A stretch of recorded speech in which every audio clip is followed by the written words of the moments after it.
నమస్తే welcome to LTV news ముందుగా headlines ఎన్నికలకు సిద్ధమైన వైసీపీ తుది దశకు అభ్యర్థుల ఎంపిక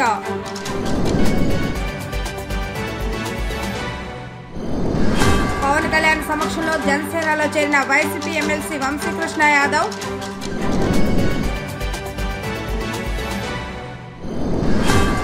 మంగళగిరిలో పర్యటించిన టీడీపీ జాతీయ కార్యదర్శి నారా లోకేష్ మళ్లీ మంగళగిరి నుంచే పోటీ చేస్తానని వెల్లడి.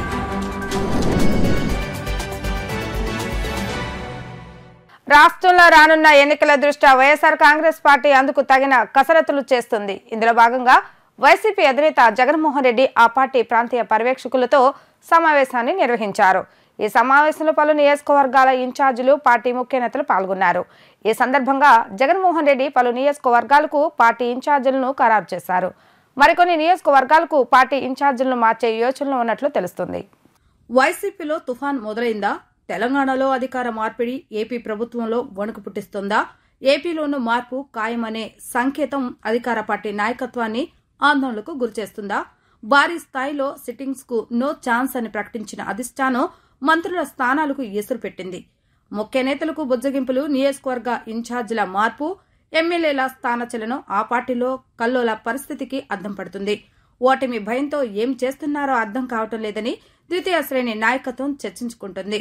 జగన్కు నమ్మిన బంటులా పనిచేసిన వారిపైన బదిలీ వేటు పడటం గమనిస్తే ఏపీలో అధికార మార్పిడి ఖాయమనే సంకేతాలు ప్రజల్లో బలంగా నాటుకుపోయాయి. ఇప్పటికే కొందరు ఎమ్మెల్యేలు వైసీపీకి రాజీనామా చేసి టీడీపీలో చేరగా మరికొందరు హేమాహేమీలు సైతం అందుకు సిద్ధంగా ఉన్నట్లు సమాచారం. అధినేతకు ఎమ్మెల్యేలపై అధినేతకు నమ్మకం సన్నగిలింది. యువరాజ్యం అధ్యక్షుడిగా ఉన్నప్పటి నుంచి యంగ్ లీడర్ గా పనిచేయడం చూశానని జనసేన అధినేత పవన్ కళ్యాణ్ అన్నారు. మళ్లీ 2023లో ఎమ్మెల్సీగా ఉంటూ జనసేనలో చేరిన వంశీకృష్ణను మనస్ఫూర్తిగా ఆహ్వానిస్తున్నట్లు తెలిపారు. యువరాజ్యంలో ఉన్న వ్యక్తులు నేడు చాలా మంది కీలక వ్యక్తులుగా మారారన్నారు. వంశీకృష్ణ తన సొంత ఇంటికి వచ్చినట్లుగా ఉందని చెప్పడం ఆనందం కలిగించిందన్నారు. 2009 నేను యువరాజ్యం అధ్యక్షులుగా ఉన్నప్పుడు ఆ రోజు నుంచి ఉత్తరాంధ్రలో చాలా బలమైన యంగ్ లీడర్, డైనమిక్ లీడర్ ఆ రోజు నాకు ఆయన ప్రత్యక్షంగా ఆయన చూశాను. ఆ రోజున కోఇన్సిడెంటల్గా మళ్ళీ 2009 తర్వాత మళ్ళీ 2023లో ఎమ్మెల్సీ అభ్యర్థిగా ఉండి కూడా మనస్ఫూర్తిగా ఈ రోజున జనసేన పార్టీలోకి వచ్చినందుకు మనస్ఫూర్తిగా శ్రీ చిన్నబోయిన వంశీకృష్ణ యాదవ్ గారిని మనస్ఫూర్తిగా ఆహ్వానిస్తున్నాను. చాలామంది ఆ రోజుల్లో ఇంక్లూడింగ్ తెలంగాణలో కూడా చాలామంది యువరాజ్యంలో ఉన్న వ్యక్తులు చాలామంది కీలకమైన నాయకులు అయ్యారు ఈ రోజున, అటు తెలంగాణలోనూ ఇటు ఆంధ్రాలో. సో ఆ కోవకు చెందిన శ్రీ వంశీకృష్ణ యాదవ్ గారు మనస్ఫూర్తిగా మళ్ళీ ఇంకొకసారి రావటం, ఇందాక ఆయన అన్నట్టుగా తిరిగి సొంత ఇంటికి నేను వచ్చినట్టుగా ఉందంటే మనస్ఫూర్తిగా నేను అదే దృష్టితో చూస్తూ ఉన్నాను. ఇది ఏ నమ్మకంతో అయితే జనసేనలోకి వచ్చారో మీకు మనస్ఫూర్తిగా నేను వ్యక్తిగతంగా పార్టీ పరంగా భరోసా ఇస్తున్నాను. మీకు అండగా ఉంటాం.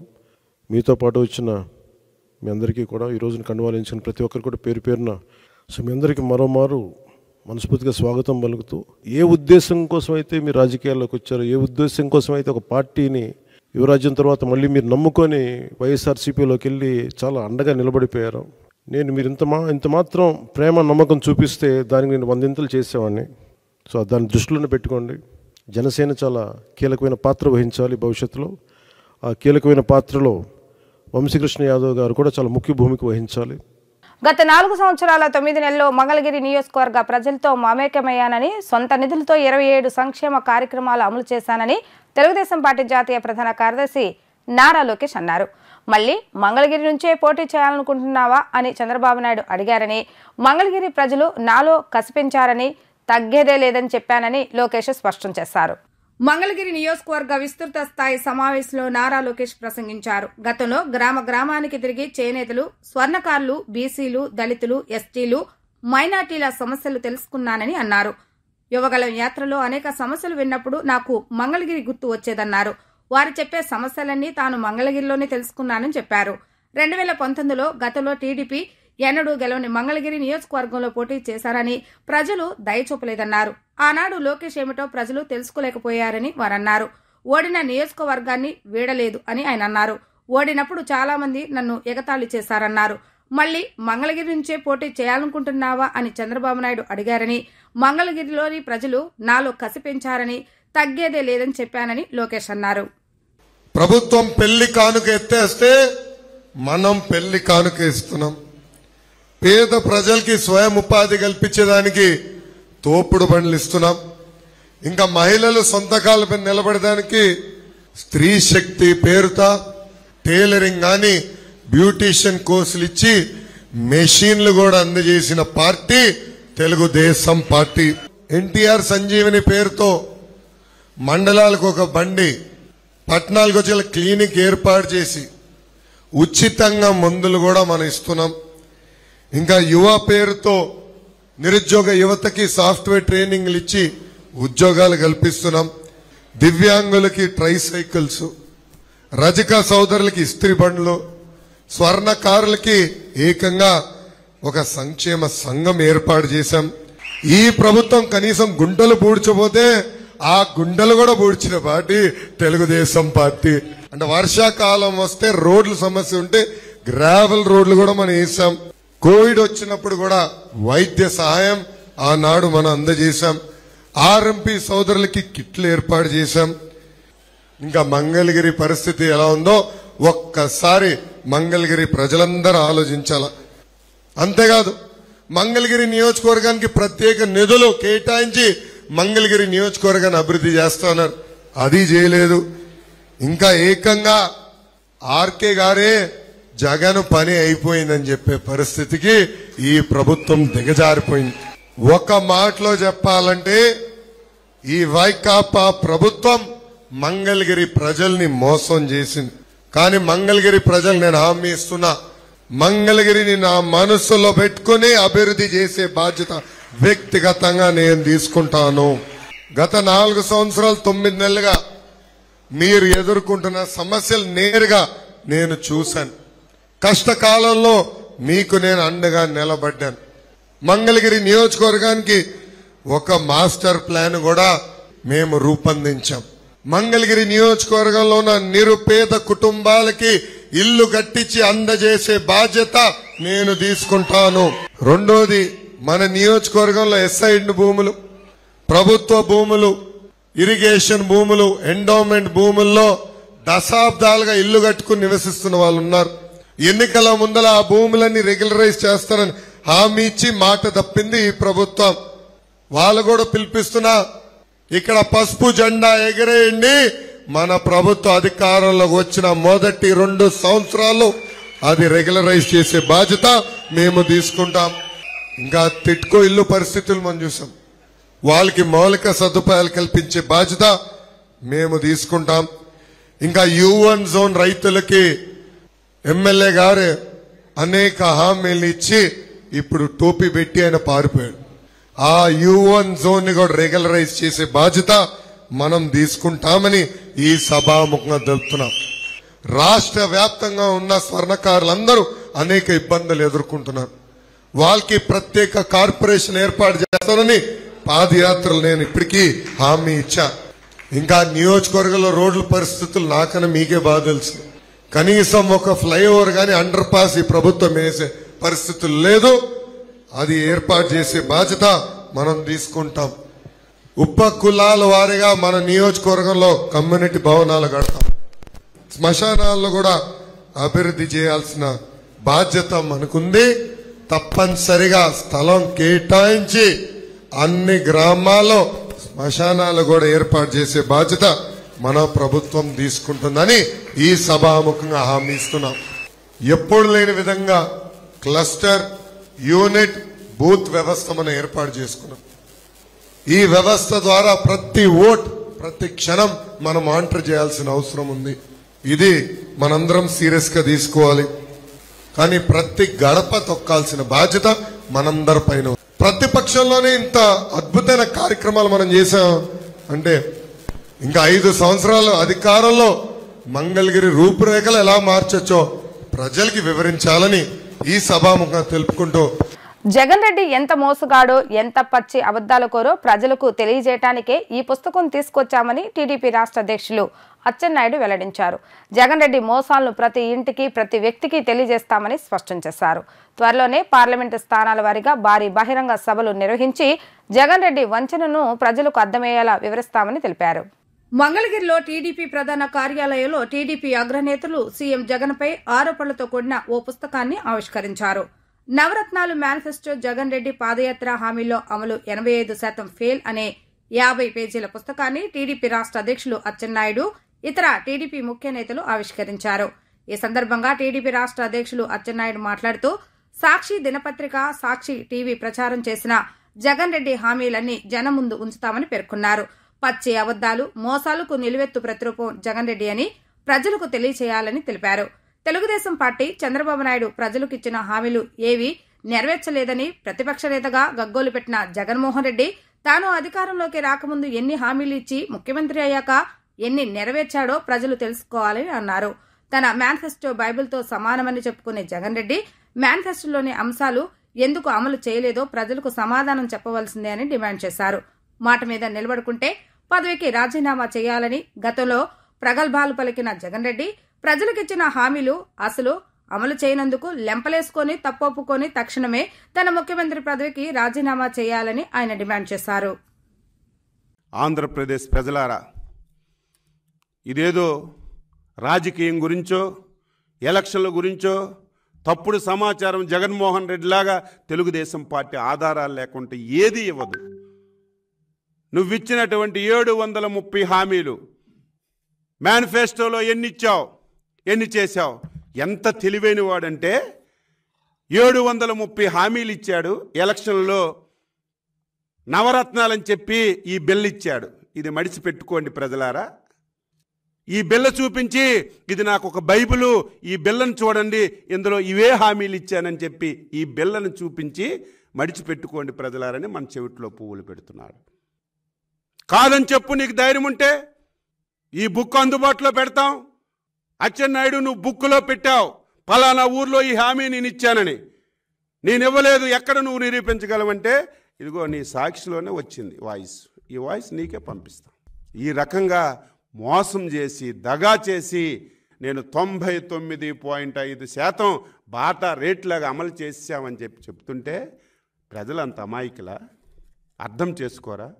అయినా సరే ఒకసారి ప్రజలకి తెలియచేయాలనే ఉద్దేశంతో ఈ బుక్లెట్ రిలీజ్ చేశామని చెప్పి ఈ సందర్భంగా తెలియచేస్తూ, తమ బిడ్డలకు ఉద్యోగాలు, రాజకీయాల్లో ప్రత్యేక స్థానం లేదని వడ్డెర యూత్ నాయకులు తురక అమర్నాథ్ వడ్డెర అన్నారు. ఏ రాజకీయ పార్టీ కూడా 175 నియోజకవర్గాల్లో ఉన్న వడ్డెరకు న్యాయం చేసిందే లేదని ఆయన ఆగ్రహం వ్యక్తం చేశారు. వడ్డెర ఎస్టీ రిజర్వేషన్ సాధనకై తిరుపతి అలుపిరి నుండి విజయవాడ వరకు సాగుతున్న పాదయాత్ర మంగళగిరి చేరుకుంది. ఈ సందర్భంగా వడ్డెర యూత్ నాయకులు తురక అమర్నాథ్ వడ్డెర మాట్లాడుతూ 175 నియోజకవర్గాల్లో ఉన్న వడ్డెరకు న్యాయం చేస్తానని ఏ రాజకీయ పార్టీ అయినా వడ్డెరకు హామీ ఇస్తే ఆ పార్టీకి అండగా ఉండడానికి మేము సిద్దమని తెలిపారు. వడ్డెరకు ఎస్టీ రిజర్వేషన్ ఇవ్వాలని ఈ నెల 22న ప్రారంభమైన చలో పాదయాత్ర ఈ రోజుకు 39 రోజులుగా చేస్తున్నామని వెల్లడించారు. సమాజంలో వడ్డెర జాతికి ప్రత్యేకమైన స్థానం అంటూ లేదని ఆరోపించారు. సమాజంలో వడ్డెర జాతి కార్మికులు గుళ్లు, మసీదులు, బడులు, బావులు, కాలువలు, బ్రిడ్జిలు కట్టింది వడ్డెర కార్మికులేనని ఆయన గుర్తు చేశారు. వడ్డెర జాతికి స్థితిగతులేంటి, ఈ జాతి జీవిత ప్రమాణాలు ఏంటని చెప్పి 13 కమిషన్లు వేస్తే 13 కమిషన్లు క్లియర్ కట్గా చెప్పాయి. ఈ జాతిలో ఎక్కడ కానీ ఉన్నత ఉద్యోగం కానీ, రాజకీయం కానీ, ఆర్థికంగా కానీ సమాజంలో ఇప్పటికి కూడా ఒడ్డోడనే పిలిచే పరిస్థితి ఉన్నది. ఖచ్చితంగా ఈ ఎస్టీ రిజర్వేషన్ ఇవ్వాలని చెప్పి అనేక కమిషన్లు చెప్తున్నాయి. దయచేసి పెద్దలారా, ఈ సమాజానికి వడ్డెర జాతి చేసిన సేవ ఏంటో మీరు కూడా గుర్తించాల్సిన అవసరం ఉంది. బడి కట్టింది మేడం, గుడి కట్టింది మేడం, చర్చి, మసీదులు కావచ్చు, అనేక ప్రాజెక్టులు కావచ్చు, మీ సమాజానికి చాలా ఉపయోగపడినాం. కానీ వడ్డెర జాతి ఈ సమాజంలో చీకటి బతుకుతున్నాం. మా బిడ్డలకి ఉద్యోగాలు లేవు, రాజకీయం లేదు, ఏ విధంగా అభివృద్ధి చెందిన అవకాశం లేదు. దయచేసి పాలకులారా, మీరు గుర్తుపెట్టుకోవాల్సిన అవసరం ఉంది. ప్రజాసభలో 2 లక్షల మందికి ఒక ఎమ్మెల్యే ఉంటున్నాడు. మాకు దాదాపు 18-20 మంది ఎమ్మెల్యేలు కావాలా. 8 మంది ఎమ్మెల్యేలు ఉండాల్సింది కనీసం ఒక ఎమ్మెల్యే లేక జీవిస్తున్నాం. మాకు ఏ నాయకుడైతే ఏ పార్టీ అయితే నా జాతిని గుర్తిస్తుందో, నా జాతి కోసం అసెంబ్లీలో తీర్మానం చేసి కేంద్రానికి పంపించి ఖచ్చితంగా మీ ఎస్టీ రిజర్వేషన్ కోసం మేము అండగా ఉంటాం. పార్టీకి నమ్మకానికి మారిపేరుగా ఉంటాం. ఒక మాట ఇస్తే ఎంతవరకైనా ప్రాణాన్ని తెగించి మీతో ఉంటాం. గౌరవ ముఖ్యమంత్రి గారికి ఒకటి మనవి చేస్తున్నా, మీ నాన్నగారు గౌరవ రాజశేఖర రెడ్డి గారు తీర్మానం చేసి కేబినెట్ తీర్మానం చేసి కేంద్రానికి పంపించాడు. ఆ తీర్మానం అక్కడికి ఆగింది, తర్వాత ముందుకు పోయిన సందర్భం లేదు. ఇప్పటికైనా పాలకులారా దండం పెట్టి కోరుతున్నా, భగవంతుణ్ణి వెంకటేశ్వర స్వామి నుంచి కనకదుర్గమ్మ గుడి వరకు వస్తున్నా, మా ఉద్యమం ఎలాగుంటుందో ఒట్టరి జాతి ఉద్యమం ఒక స్థాయిలోకి ఎదిగిందంటే గనా మిగతాదంతా తట్టుకునే పరిస్థితులు ఉండవు. దయచేసి పాలకులారా మా ఎస్టీ రిజర్వేషన్ కోసం మాట్లాడాలా, వెంటనే తీర్మానం చేయాలా. రాష్ట్ర వ్యాప్తంగా క్రీడలు ప్రోత్సహించి యువకులను అన్ని రంగాల్లో రాణించేందుకు ఆడుదాం ఆంధ్ర వంటి క్రీడా కార్యక్రమాలు నిర్వహిస్తున్నామని మంగళగిరి వైసీపీ ఇన్ఛార్జ్ గంజి చిరంజీవి అన్నారు. గతంలో చంద్రబాబు నాయుడు ఇటువంటి కార్యక్రమాలు ఎప్పుడూ చేపట్టలేదన్నారు. చంద్రబాబు నాయుడు చేయలేని ఆలోచనను సీఎం జగన్ చేపట్టారని తెలిపారు. రాష్ట్రాన్ని క్రీడల్లో మొదటి వరుసలో ఉంచేందుకు జగన్మోహన్ రెడ్డి కృషి చేస్తున్నట్లు తెలిపారు. మంగళగిరిలోని నిర్మలా హైస్కూల్ ప్రాంగణంలో 3వ రోజు ఆడుదాం ఆంధ్ర ఆటల పోటీలకు ముఖ్య అతిథులుగా MLC Murugudu Hanumantharao, YSRCP in charge Ganji Chiranjeevi, Munagala Malleswara పాల్గొన్నారు. ఆడుదాం ఆంధ్ర ఆటల పోటీలను MLC Murugudu Hanumantharao ribbon cut చేసి టాస్తో ఆటల పోటీలను ప్రారంభించారు. ఈ సందర్భంగా వారు మాట్లాడుతూ గ్రామీణ పట్టణ ప్రాంతాల్లో ఉన్న మట్టిలో మాణిక్యాలుగా ఉన్న క్రీడాకారులను ప్రోత్సహించడానికి ఆడుదాం ఆంధ్ర కార్యక్రమానికి జగన్మోహన్ రెడ్డి ప్రభుత్వం శ్రీకారం చుట్టిందని తెలిపారు. రాష్ట్ర వ్యాప్తంగా క్రీడలను ప్రోత్సహించి యువకులను అన్ని రంగాల్లో రాణించేందుకు కృషి చేసేందుకు ఈ కార్యక్రమం చేపట్టడం జరిగిందన్నారు. అందరికీ ఫిట్నెస్ తో పాటు క్రీడలపై మక్కువ పెంచేందుకు కృషి చేస్తున్నట్లు తెలిపారు. నగరంలో అన్ని పార్కులు అభివృద్ధి చేశామని వారు స్పష్టం చేశారు. ఆడుదాం ఆంధ్ర గౌరవ ముఖ్యమంత్రి వైఎస్ జగన్మోహన్ రెడ్డి గారు ఈ రాష్ట్రంలో ఉన్న గ్రామీణ ప్రాంతాల నుంచి పట్టణాల వరకు క్రీడాకారులను ప్రోత్సహించాలి, ఆరోగ్యకరమైన వాతావరణం ఆంధ్ర రాష్ట్రంలో కల్పించాలి. అనేక సంవత్సరాలుగా ప్రోత్సాహం లేక వెనకబడికి పోయిన మట్టిలో మాణిక్యాలు లాంటి క్రీడాకారుల్ని బయటికి తీసుకొచ్చి మండల స్థాయి, జిల్లా స్థాయి, రాష్ట్ర స్థాయి, అదేవిధంగా దేశంలోని అత్యున్నతమైన స్థానంలో ఆంధ్ర రాష్ట్రం నుంచి నిలుచోపెట్టాలని గౌరవ ముఖ్యమంత్రి వైఎస్ జగన్మోహన్ రెడ్డి గారు ఈ ప్రోగ్రాన్ని స్టార్ట్ చేయటం. ఈరోజు 3వ రోజు ఆత్మకూరు గ్రామం నిర్మలా కాన్వెంట్లో గ్రౌండ్లో ఖోఖో పోటీల్ని గౌరవ మాజీ మంత్రివర్యులు, స్థానిక ప్రజెంట్ శాసన మండలి సభ్యులు పెద్దలు మురుగుడు హనుమంతరావు గారి చేతుల మీదుగా, అదేవిధంగా స్థానిక నాయకులు, అధికారులు అందరి సమక్షంలో స్టార్ట్ చేయడం జరిగింది. నిర్మలా హై స్కూల్లో ఈ రోజున ఆడుదాం ఆంధ్ర ఖోఖో ఆటతో ఈ రోజున మా ఆడపిల్లలు అట్లానే మగపిల్లలు ఇద్దరు కూడా 2 విభాగాలుగా సాయంత్రం వరకు ఆటల్లో మరి జరుగుతాయి. అయితే రాష్ట్ర ముఖ్యమంత్రి గారు చేసినటువంటి ఈ ఆడుదాం ఆంధ్ర ప్రోగ్రాం అనేది నిజంగా ఆంధ్ర రాష్ట్రంలో ఉన్నటువంటి గ్రామీణ ప్రాంతాల్లో ఉన్నటువంటి ఉత్సాహవంతులైనటువంటి క్రీడాకారులందరినీ కూడా వాళ్ళని వెలికి తీసుకొచ్చి రాష్ట్ర స్థాయికి తీసుకురావాలనేది ఆయన ఉద్దేశం. ఇంతకుముందు ఏదో కొంతమందికే అవకాశం ఉండేది. ఈనాడు అన్ని ప్రాంతాల్లో అందరికీ కూడా అవకాశం కల్పించేటటువంటి కార్యక్రమం ఇది. మరి క్రీడాకారులు ఎంతో ఉత్సాహంగా పాల్గొని ప్రభుత్వం చేసేటటువంటి ఈ కార్యక్రమంలో మీ వంతు కృషి చేయాలి, ఆంధ్ర రాష్ట్రానికి మంచి పేరు తేవాలి, మీ యొక్క భవిష్యత్తును కూడా మరి ఆటల ద్వారా ముందుకు తీసుకెళ్లేటటువంటి కార్యక్రమంలో పాల్గొనాలని చెప్పి సందర్భంలో తెలియజేస్తారు. తెలుగుదేశం పార్టీకి తెగులు పట్టిందని మంత్రి జోగి రమేష్ మండిపడ్డారు. టీడీపీ దివాలా తీసిందని అది అందరికీ తెలుసన్నారు. చంద్రబాబు నాయుడు ఒంటరిగా పోటీ చేసే దమ్ము, ధైర్యం లేదని తెలుసని ఎద్దేవా చేశారు. పొత్తుల పేరుతో అందరి కాళ్ళు పట్టుకుంటూ చంద్రబాబు నాయుడు తిరుగుతున్నారని ఆయన దుయ్యబట్టారు. తాడేపల్లిలోని వైసీపీ కేంద్ర కార్యాలయంలో ఏర్పాటు చేసిన విలేకరుల సమావేశంలో మంత్రి జోగి రమేష్ మాట్లాడుతూ వెంటిలేటర్ లాంటి పార్టీకి చెందిన అచ్చెన్నాయుడు వైఎస్ఆర్సీపీ మేనిఫెస్టో ఫెయిల్ అయిందని ఆరోపించడం సిగ్గుచేటని ధ్వజమెత్తారు. 99.5% హామీలను అమలు చేసిన నేత సీఎం జగన్మోహన్ రెడ్డి అని చెప్పిన ఆయన దీనిని తాము నిరూపిస్తామని తెలిపారు.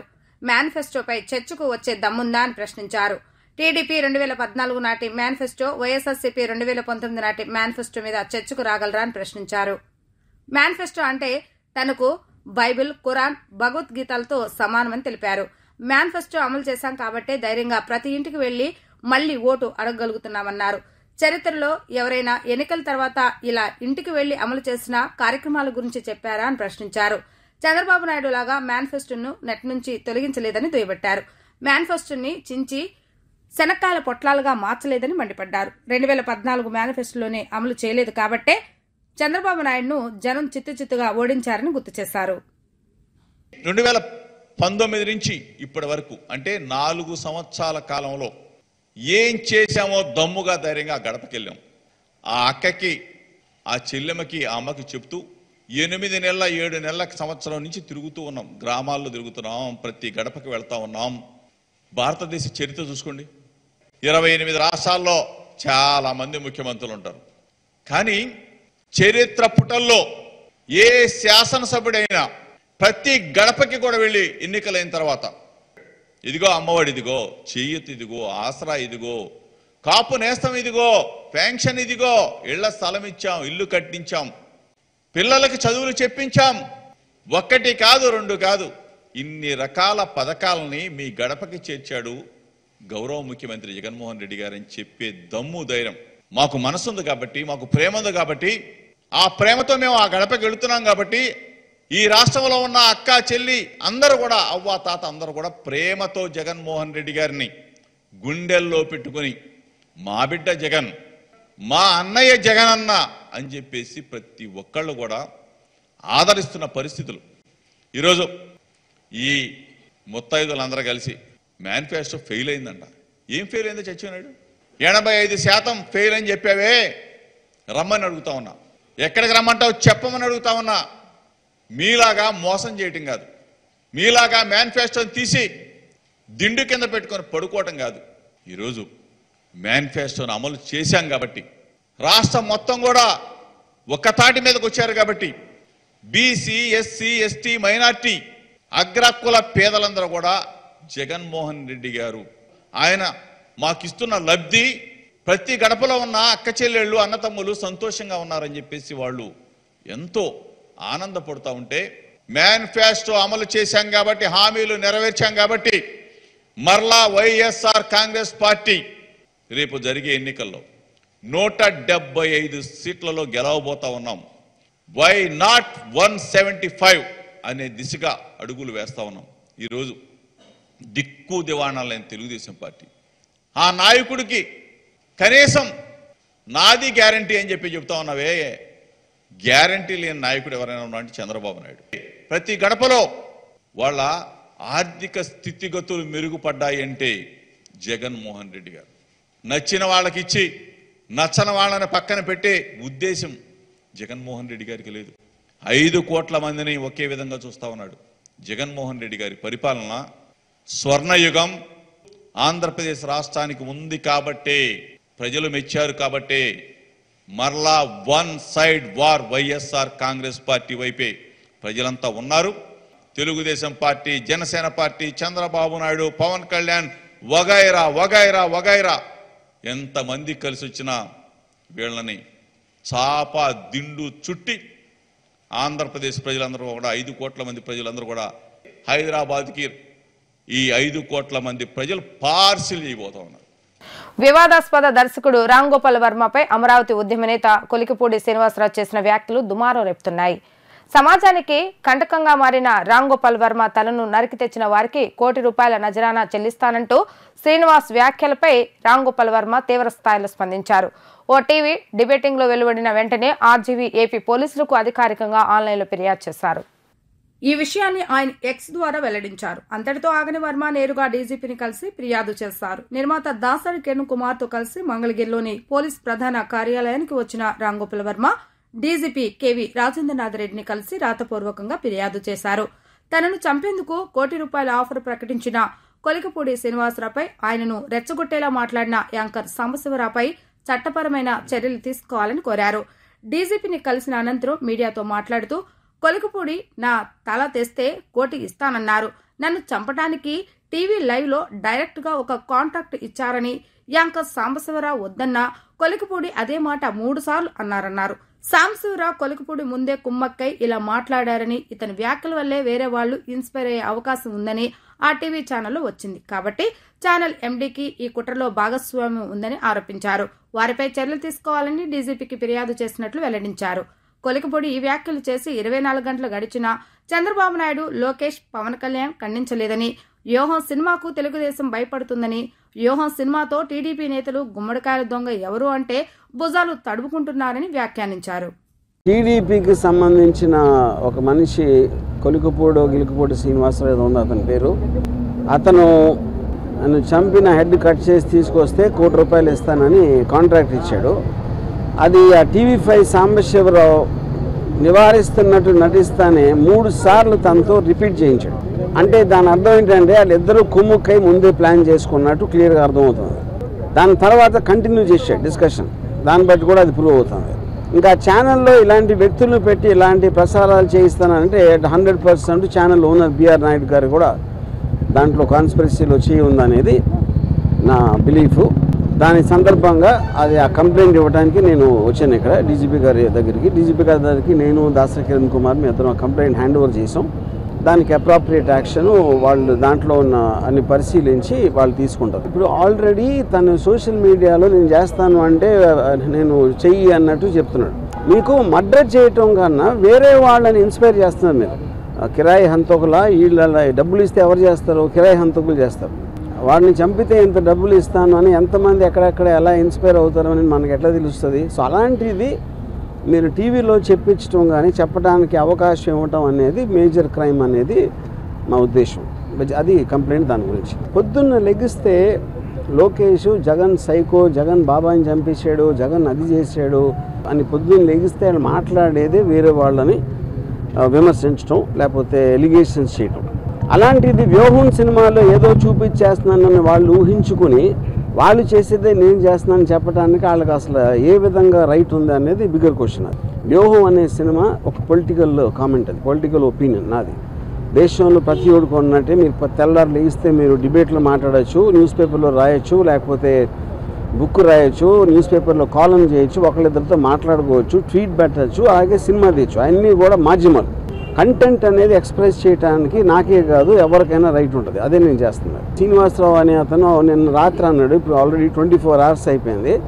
ఎవ్వరూ కూడా అతన్ని కండెమ్ చేసిన పోలేదు. ఎందుకంటే వాళ్ళ పేర్లు చెప్పెడతాను. పవన్ కళ్యాణ్, చంద్రబాబు గారు, లోకేష్ అందరి పేర్లు చెప్పినా వాళ్ళు ఎవరు ఇలాంటిది మా పేరు మీద ఒకటి చేస్తానని కండెమ్ చేయకపోతే అర్థం ఏంటి? వాళ్ళు కూడా అదే మైండ్ సెట్లో ఉన్నట్టే కదా.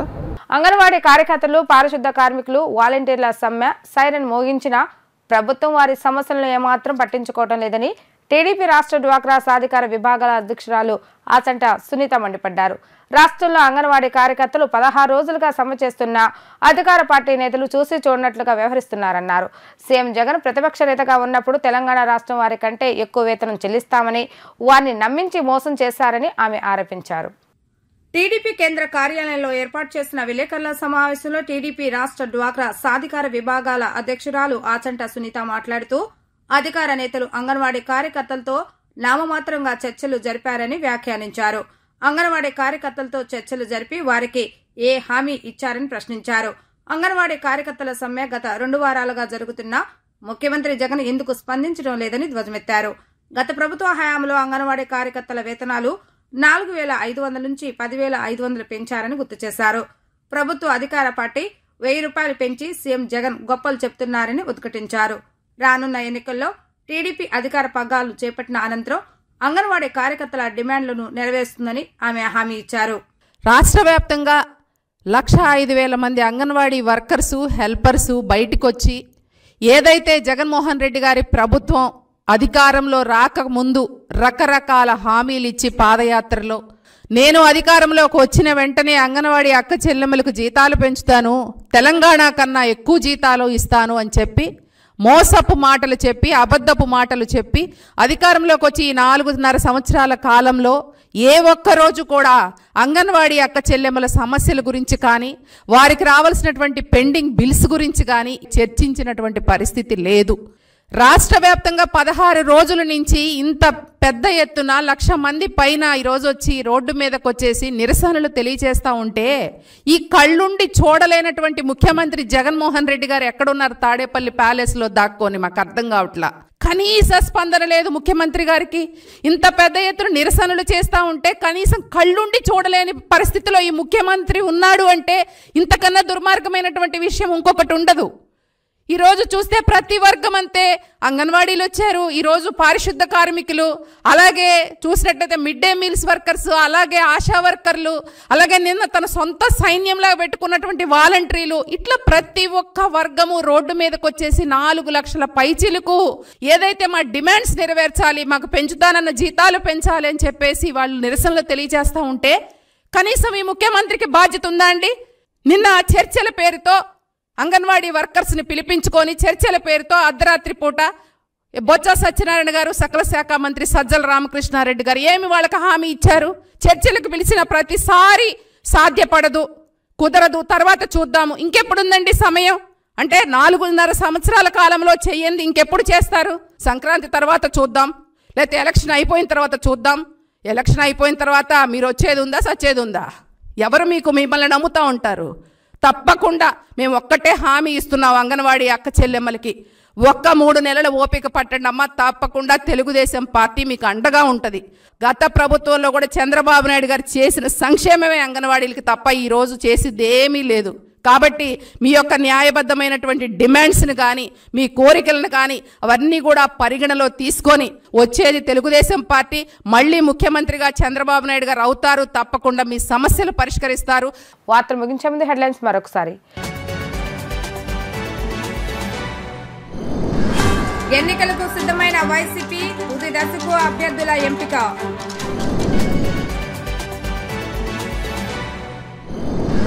పవన్ కళ్యాణ్ సమక్షంలో జనసేనలో చేరిన వైసీపీ ఎమ్మెల్సీ వంశీకృష్ణ యాదవ్.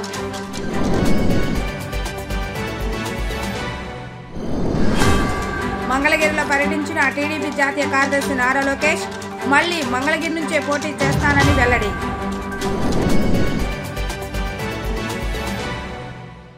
ఇవి ఈరోజు వార్తా విశేషాలు. మళ్ళీ తిరిగి ప్రసారమే వార్తలు మళ్ళీ కలుద్దాం. అంతవరకు సెలవు, నమస్కారం.